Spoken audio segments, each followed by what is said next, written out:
നമസ്കാരം. നമസ്കാരം. യുവജനോത്സവത്തിന്റെ ഒരു പുതിയ വേർഷൻ പോലെ മോഹിനിയാട്ടത്തിന്റെ ഒരു ചെറിയ സീക്വൻസ് നിങ്ങൾ ഒരുമിച്ച് കണ്ടപ്പോ ചെറിയൊരു ഇത് ആ. തോന്നിയിട്ടുണ്ട്. വർഷങ്ങൾക്ക് ശേഷമല്ലേ. അതെ, അതെ, അത് അതെ.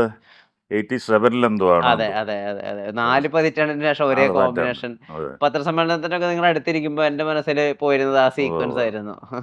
അല്ല, ഞങ്ങൾ വേറെയും പടങ്ങൾ വർക്ക് ചെയ്തിട്ടുണ്ട്. പഴയ ഗോപാലകൃഷ്ണൻ ചേട്ടൻ്റെയൊക്കെ പടമൊക്കെ വർക്ക് ചെയ്തിട്ടുണ്ട് അന്ന്.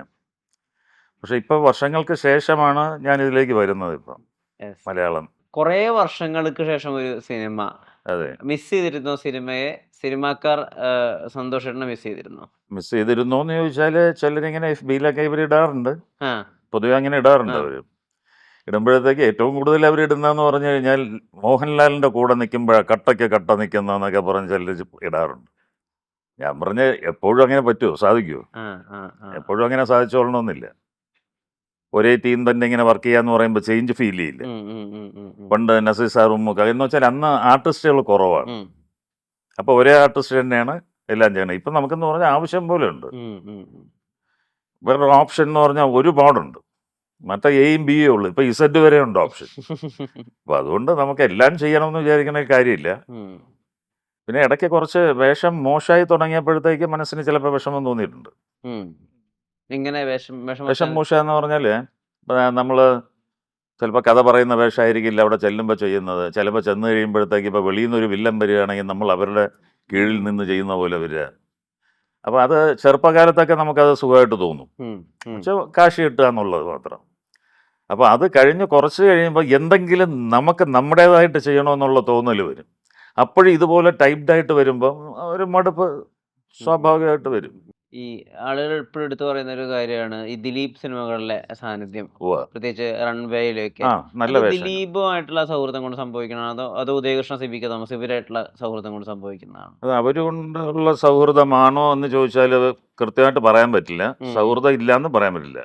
കാര്യം നല്ല സുഹൃത്തുക്കളാണ് ഞാനും ദിലീപ്. ഇപ്പോൾ ഉദയനാണെങ്കിലും സിബി ആണെങ്കിലും അവൻ്റെ വീട്ടിൽ ഏത് ഫംഗ്ഷൻ ഉണ്ടെങ്കിലും വിളിക്കാറുണ്ട്. ഞാൻ സിബിയുടെ അവിടെ പോകാറുണ്ട്. പിന്നെ ജോഷ് ചേട്ടൻ. ജോഷ് ചേട്ടൻ്റെ കൂടെ ഒരുപാട് പടം ചെയ്തിട്ടുണ്ട്. ഒരുപാട് പടം. അപ്പോൾ ആ ഒരു ബന്ധവും അതിലുണ്ട്. ഈ റൺവേയിലെ സീൻസ് ഉണ്ടല്ലോ. ഉവ്വ്. അച്ചുവേട്ടനും അച്ചായനിലെ അച്ചായൻ. അച്ചായൻ അച്ചുവേട്ടൻ മറ്റേ ആളും. അപ്പൊ പരമശിവം ഒരു നോട്ടം നോക്കിയാൽ മനസ്സിലാവുന്ന ഒരാളാണ് അച്ചായൻ. ഞാൻ പോയി തീർക്കട്ടെ എന്നൊക്കെ പറയുന്ന സമയത്ത് അത്ര ഒരു മാസ് വെയിറ്റേജ് ആണ് ഫീൽ ചെയ്യുന്നത്. റൺവേ അവനെ തട്ടിയേക്കട്ടെ. അതെ, തട്ടിയേക്ക് ഇങ്ങനെയൊക്കെയല്ലേ കാണിക്കുക. തട്ടിയേക്കട്ടെ. അപ്പൊ അത് അങ്ങനൊരു വേഷം റൺവേ ഇറങ്ങിയതിന് ശേഷം കിട്ടിയിരുന്ന ഒരു അപ്രീസിയേഷൻ അതൊക്കെ ഒന്ന് ഇപ്പൊ ഓർത്തെടുത്ത് പറയാൻ പറ്റുമോ? നല്ല അപ്രീസിയേഷനാണ് കിട്ടിയിട്ടുള്ളത് റൺവേ. കാരണം എന്ന് വെച്ചാൽ അതുവരെ ഇങ്ങനെ പറഞ്ഞുകൊണ്ടിരുന്നത് എപ്പോഴും 20-ാം നൂറ്റാണ്ടിലെ ലോറൻസിൻ്റെ കഥാപാത്രം പറയുമായിരുന്നു. കാര്യം സാക്രിഫൈസ് ചെയ്യുന്ന കഥാപാത്രം. വെറുതെ തോക്കും പിടിച്ചുകൊണ്ടിരിക്കുമ്പോൾ തന്നെ ക്ലാപ്സ് വരുന്ന ഒരു കഥാപാത്രം. അപ്പോൾ അതൊക്കെ പലരും ഇങ്ങനെ പറഞ്ഞുകൊണ്ടിരുന്നിട്ട്. അപ്പോൾ അത് കഴിഞ്ഞപ്പോൾ കുറേ കാലങ്ങൾക്ക് ശേഷം പിന്നെ വന്നൊരു ഇങ്ങനെ പേര് കിട്ടുന്നൊരു സാധനം എന്ന് പറയുന്നത് അതായിരുന്നു. പിന്നെ അതിൻ്റെ കൂട്ടത്തിൽ ആ സമയത്ത് തന്നെ ഏകദേശം വന്നതാണ് ചന്ദ്രോത്സവം. നല്ല വേഷമായിരുന്നു അത്. തിയേറ്ററിൽ അധികം ഓടിയില്ല. പക്ഷേ ടി വിയിൽ വരുമ്പോൾ ആളുകൾ ഇപ്പോഴും കണ്ടുകൊണ്ടിരിക്കുന്നുണ്ട്. ലാലേട്ടന്റെ ഗ്യാങ്ങിലെ പ്രധാനിയാണല്ലോ. എന്നുവെച്ചാൽ സമപ്രായം. അതെ, സമകാലീനർ. മറ്റവരൊക്കെ മൂത്തതാണ് കൂടെ ഉള്ളത്. ശ്രീ മോഹൻലാലുമായിട്ട് മാത്രം സ്ക്രീനിൽ നിൽക്കുമ്പോൾ വല്ലാത്തൊരു അടുപ്പവും അല്ലെങ്കിൽ വല്ലാത്തൊരു എന്താ പറയുക ഫ്രണ്ട്ഷിപ്പ് ബോണ്ട് ഫീൽ ചെയ്യും. ഇപ്പൊ പ്രത്യേകിച്ച് നിങ്ങൾക്ക് നമ്മൾ ഡയലോഗ്സ് പോലും ഒന്നുമില്ല. നിങ്ങൾ ഒരു ഫ്രെയിമിൽ നിൽക്കുമ്പോൾ ഒരു സ്ഥലത്ത് നിന്ന് വരുന്ന അതിന്റെ കാരണം എന്ന് പറഞ്ഞാൽ മറ്റൊരാളുടെ മുന്നിൽ നിന്നുകൊണ്ട് ഞാൻ ചെയ്യാമെന്നൊരു തോന്നൽ വരില്ല. മോഹൻലാല് ഞാൻ ഒക്കെ എന്ന് പറഞ്ഞാൽ ഒരുമിച്ച് പഠിച്ചവരാണ്. ഒരുമിച്ച് മീൻസ് ലാൽ ഒരേ കാലഘട്ടത്തിൽ ലാല് കോമേഴ്സ് ആയിരുന്നു, ഞാൻ മാത്സ് ആയിരുന്നു. ആ ഒരു ഡിഫറൻസ് മാത്രമേ ഉള്ളൂ. അപ്പോൾ അന്ന് മുതലേ അറിയാം. അന്ന് പാർട്ടി കളിച്ച് നടക്കുന്ന കാലത്തെ അറിയാം. കോളേജിൽ രാഷ്ട്രീയം ഉണ്ടായിരുന്നു. ഓഫ് കോഴ്സ് ഞാൻ എഡിറ്ററൊക്കെ ആയിരുന്നു അവിടെ. എഡിറ്ററൊക്കെ ആയിരുന്നു. ഞാനൊരു തവണ ത്യാഗരാജ മാസ്റ്ററുടെ ഒരു മെമ്മറിയർ വായിക്കുമ്പോൾ കേട്ടിട്ടുണ്ട്. അതായത് സാറ് അദ്ദേഹത്തിന് കുറച്ച് അഭ്യാസമുറകളൊക്കെ കാണിച്ചു കൊടുക്കായിരുന്നു. ഇങ്ങനെയൊക്കെയാണ്. അപ്പോൾ ത്യാഗരാജ മാസ്റ്റർ പറഞ്ഞു ഇത് വേറൊരാൾ ഇതുപോലെ കാണിച്ചിട്ടുണ്ട്. ആ സംഭവം എന്ന് പറയാം. അത് വാഷ് നിന്നിട്ട് എന്തെങ്കിലുമൊക്കെ കാണിക്കുക, മാസ്റ്ററെ പോയിട്ട് തോണ്ടി കളിപ്പിക്കുക, കിക്കിളാക്കുക, ഇങ്ങനത്തെ ചില പരിപാടികളുണ്ട്. അപ്പോൾ കാരണം നീയും MG കോളേജിൽ തന്നെ പഠിച്ചിട്ടുണ്ടെന്ന് ചോദിച്ചു. ഞാൻ പറഞ്ഞു അമ്മ ഇല്ല, ഒരാൾ ഏക്കനവേ വന്ന് ഇതെല്ലാം കാമിച്ചാച്ചൻ. അപ്പം ലാല് അപ്പോൾ ഞാൻ പറഞ്ഞു ഞങ്ങൾ ഒരുമിച്ച് പഠിച്ചതാണ്. അപ്പോൾ ഏകദേശം സ്വഭാവം വലിയ വ്യത്യാസം വരാൻ സാധ്യതയില്ല. ഉം. ഈ തിരനോട്ടം എന്നുള്ളൊരു പരിപാടിയില് സാറ് പറയുന്നൊരു വാചകമുണ്ട്. ഇന്ന് നിങ്ങൾ കാണുന്ന മോഹൻലാലല്ല, അതിനേക്കാൾ ഇരട്ടി ഇരട്ടി കുസൃതിക്കാരനായ ഒരു ആയിരുന്നു. മോഹൻലാൽ ഉണ്ടായിരുന്നു അതെ. കോളേജിൽ. അതിന്റെ കോളേജ്. ചെറിയൊരു പതിപ്പ് മാത്രമാണ് നിങ്ങളിപ്പോ അത്രേ ഉള്ളൂ. കണ്ടുകൊണ്ടിരിക്കുന്നത്. അത് കാര്യം എത്രമാത്രം അവിടെ എന്ന് സത്യമാണ്? പറഞ്ഞാൽ അങ്ങനെ ആയിരുന്നു ലാൽ. ഒരു നേരം അടങ്ങിയിരിക്കുന്ന ഒരു വ്യക്തിയൊന്നും ആയിരുന്നില്ല. കോളേജിൽ എല്ലായിടത്തും ഓടി നടന്ന് ഇങ്ങനെ നിൽക്കുന്ന ഒരാളായിരുന്നു.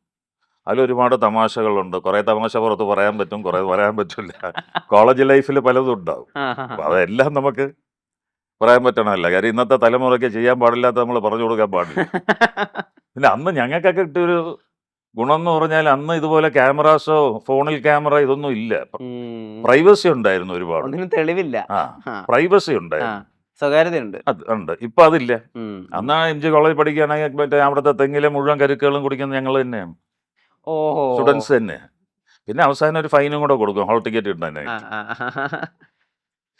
കാര്യം അങ്ങനെയൊക്കെ ഉണ്ട്. പക്ഷെ ഇന്നിപ്പോൾ ഒരു കുട്ടികളും അങ്ങനെ ചെയ്യുന്നില്ല. പക്ഷേ കാലഘട്ടം മാറിപ്പോയി. അവർക്കത് ചെയ്യാനുള്ള സാഹചര്യമില്ല. അപ്പൊ ഈ യുവജനോത്സവത്തിൽ കരിക്കിട്ട് കുടിക്കുന്ന, കരിക്ക് മോഷ്ടിക്കുന്നത് റിയൽ ലൈഫ് ഇൻസ്പയർഡ് റിയൽ ആണല്ലേ? ലൈഫിൽ എംജി കോളേജിലൊക്കെ ചെയ്തിരുന്നത് തന്നെയാണ്. ആ സമയത്ത് വലിയൊരു അപകടവും പറ്റേണ്ടതായിരുന്നു അല്ലേ? ആ അത് മറ്റേ ഒരു ഏണി ഒടിഞ്ഞു പോകുന്ന ഒരു ഇത്. ഏണി ഒടിഞ്ഞു പോയി.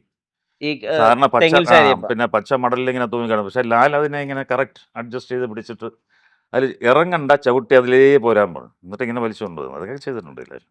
ഒരു രീതിയിൽ ത്രണ്ടലൊടിയേണ്ട ഒരു അവസ്ഥ ആ, ഉണ്ടായേനെ. പിന്നെ മുകളിൽ നിന്ന് വീണ ഒടിഞ്ഞു പോകും. സ്വാഭാവികമാണ്. 2 ഏണി കെട്ടി വെച്ചിട്ടാണ് അതിൻ്റെ മുകളിൽ കയറി. ഇച്ചിരി ഹൈറ്റ് കൂടുതലായിരുന്നു തെങ്ങിന്. ഉം, ഉം, ഉം. അതുകൊണ്ട് മെർലൻ സ്റ്റുഡിയോയുടെ ബാക്കിലെ തെങ്ങാണത്. ബാക്കിൽ കുറേ തെങ്ങിൻ തോപ്പുണ്ട്. ഉം, ഉം, ഉം. അവിടെയാണത്. ഇപ്പൊ ഇവിടുന്ന് പടികൾ കയറി വരുമ്പോ പോലും സന്തോഷേട്ടന് കാലിനൊരു ചെറിയ ഇല്ല വേദനയുണ്ട്. അത് പണ്ട് ഓമനിക്കാൻ ഓർമ്മ വയ്ക്കാൻ എന്നൊരു പടം. അത് 83 സംഭവിച്ചതാണ്. അവിടെ വെച്ചൊരു ഫൈറ്റിൻ്റെ ഇടയിൽ വീണപ്പോഴത്തേക്കൊന്ന് സ്ലിപ്പായതാണ്. അത് അന്ന് അവിടെ ഒരാൾ സെറ്റാക്കി തന്ന് അത് അതുപോലെ ഇരുന്നു. വർഷങ്ങൾക്ക് ശേഷം ഇപ്പോൾ ഒരു 2-3 വർഷത്തിന് മുമ്പ് അതൊന്ന് വീണ്ടും ഒന്ന് ഷേക്കായി ഇളകി. അപ്പോൾ അതിന് ശേഷം ചെറിയൊരു ഇത് വരും. പക്ഷേ ഇപ്പോഴും ഇത്രയും കൊല്ലം ഇത് വെച്ച് തന്നെയാണ് ചെയ്തത്. ഇനി ഇത് വെച്ച് തന്നെയാണ് ചെയ്യാൻ പോണത്. ഓടണമെന്ന് പറഞ്ഞാൽ ഓടാൻ ഒക്കില്ല എന്ന് പറയില്ല, ഓടും. ചാടണമെന്ന് പറഞ്ഞാൽ ചാടും. ഇളകിയാൽ നമ്മൾ പിന്നെയും പിടിച്ചിടും. അത്രയല്ലേ ഉള്ളൂ. ഞാനേ ഇപ്പൊ 2 കാര്യങ്ങളാണ്. ഒന്ന് 80സിലെ ആക്ടേഴ്സ് അല്ല അധികവും ഞാൻ കാണാത്തൊരു കാര്യം എന്താ വെച്ചാൽ അവര് കംപ്ലയിന്റ് ചെയ്യുന്നേ ഇല്ല. അതായത് അവർക്ക് ശരീരത്തിനൊരു പ്രശ്നമുണ്ട് അല്ലെങ്കിൽ ഇല്ല അത് വേദന അത് കംപ്ലയിന്റ് ചെയ്യുന്നില്ല 1. 2 ഇപ്പൊ സിനിമ കൊണ്ട് അവർക്ക് എന്തെങ്കിലും ഒരു പരിക്ക് പറ്റി അല്ലെങ്കിൽ സിനിമ കൊണ്ട് അവർക്കൊരു ദോഷം പറ്റിയാൽ അതിനെ പറ്റിയിട്ടും അവർ ഒരിക്കലും കംപ്ലയിന്റ് പിന്നെ ചെയ്തില്ല. ഈ ക്വാളിറ്റി ആ 80സിലെ ബാച്ചിന് മുഴുവനും ഉണ്ടല്ലേ? എല്ലാവർക്കും ഉണ്ട്. എല്ലാവർക്കും അതുണ്ട്. കാരണം നമ്മൾ ഒരിക്കൽ കൈ വെറുതെ ഒക്കെ ഒന്ന് തട്ടിക്കഴിഞ്ഞാൽ അയ്യോ എന്ന് വിളിച്ചിട്ട് കാര്യമില്ല. അയ്യോ എന്ന് വിളിക്കാം, നമുക്ക് മുറിയിൽ പോയിരുന്ന് വിളിക്കാം. നമ്മളെ വിളിക്കുന്നു, എനിക്ക് ഇത്ര രൂപ വേണമെന്ന് പറയുന്നു, അവരത് തരാൻ സമ്മതിക്കുന്നു. അപ്പോൾ അവർ ചോദിക്കുന്ന പ്രോഡക്റ്റ് അതിൻ്റെ എന്നിൽ നിന്ന് അവർക്ക് എന്താണ് വേണ്ടത്, അത് ഞാൻ കൊടുക്കേണ്ട എൻ്റെ ഒരു എന്താ പറയുക ചുമതലയാണ് അവർക്കത് കൊടുക്കുക എന്നുള്ളത്. അവരാവശ്യപ്പെടുന്ന സാധനം. ഇപ്പോൾ ഇവിടെ നിന്ന് വെള്ളത്തിൽ ചാടണം, ചാടും. പണ്ട് സൈന്യം ചെയ്യുന്ന സമയത്ത് അപ്പോൾ ഇവർക്ക് എല്ലാവർക്കും ഉണ്ട് ഈ പ്രശ്നം. എന്ന് വെച്ചാൽ ഫൈറ്റ് ചെയ്യുന്ന എല്ലാവർക്കും കയ്യും കാലും ഒക്കെ പ്രശ്നമുണ്ട്. ഉം, ഉം, ഉം, അപ്പം അന്ന് ഹാജ ഇങ്ങനെ വന്ന് ചാടാൻ വന്നിട്ട് അയ്യോ ഇവിടെ എങ്ങനെ ചാടുമെന്ന് ചോദിച്ചു. ഉം, അപ്പോൾ ഞാൻ ജോസേട്ടൻ പറഞ്ഞ് ചാടുന്നവർ തന്നെ കാണിച്ചു തരാമെന്ന് പറഞ്ഞു. ഉം. എന്നുവെച്ചാൽ കയ്യിൽ തോക്ക് ഇതൊക്കെ ഉണ്ട്, വേറൊരാളെയും കൊണ്ട് വേണം വെള്ളത്തിൽ പോയാൽ. ഇവിടെ ഇത് ആ ഷോട്ട് ചെയ്തുകൂടെ എന്ന് ചോദിച്ചു. ഞാൻ പറഞ്ഞു പിന്നെ ചെയ്തുകൂടെ, ചെയ്യാം. ഷോട്ട് എടുത്തു. എന്നിട്ട് ഹാജൻ്റെ അടുത്ത് ചോദിച്ചു നിങ്ങൾ എന്തോ കാണിക്കുന്നത് ചോദിച്ചെന്ത്. ഞാൻ പറഞ്ഞു വെള്ളത്തിലല്ലേ വീഴണം, അതിനിപ്പോൾ എന്താ പ്രശ്നം, പാറയുടെ പുറത്തല്ലല്ലോ, ഇപ്പൊ പറയുടെ പുറത്താണെങ്കിലും ചാട് തന്നെ. ചാട് തന്നെ. ഇപ്പം കടലിൽ മറ്റേ ചാടി കയറുക വെള്ളത്തിലൊക്കെ എന്ന് പറഞ്ഞാൽ വിജയരാഘവൻ എൻ്റെ അടുത്ത് ചോദിക്കാറുണ്ട്, എടാ നിനക്ക് നീന്താൻ അറിയില്ല, നീ എന്താ ഇങ്ങനെ ചാടി കയറണമെന്ന് ചോദിക്കുക. ഞാൻ പറഞ്ഞ വെള്ളത്തിൽ വീണ പിന്നെ എടുത്ത് വെളിയിടൂല്ലേ, പിന്നെന്താന്ന് ചോദിച്ചു. പക്ഷെ ഈ ഇപ്പം എടുക്കുന്ന ഞാൻ മരിച്ചു പോകണമെങ്കിൽ എൻ്റെ ആയുസ് തീർന്നിരിക്കണം. അതിനിപ്പോൾ ഞാൻ വീട്ടിൻ്റെ അകത്തിരുന്നാലും മതി.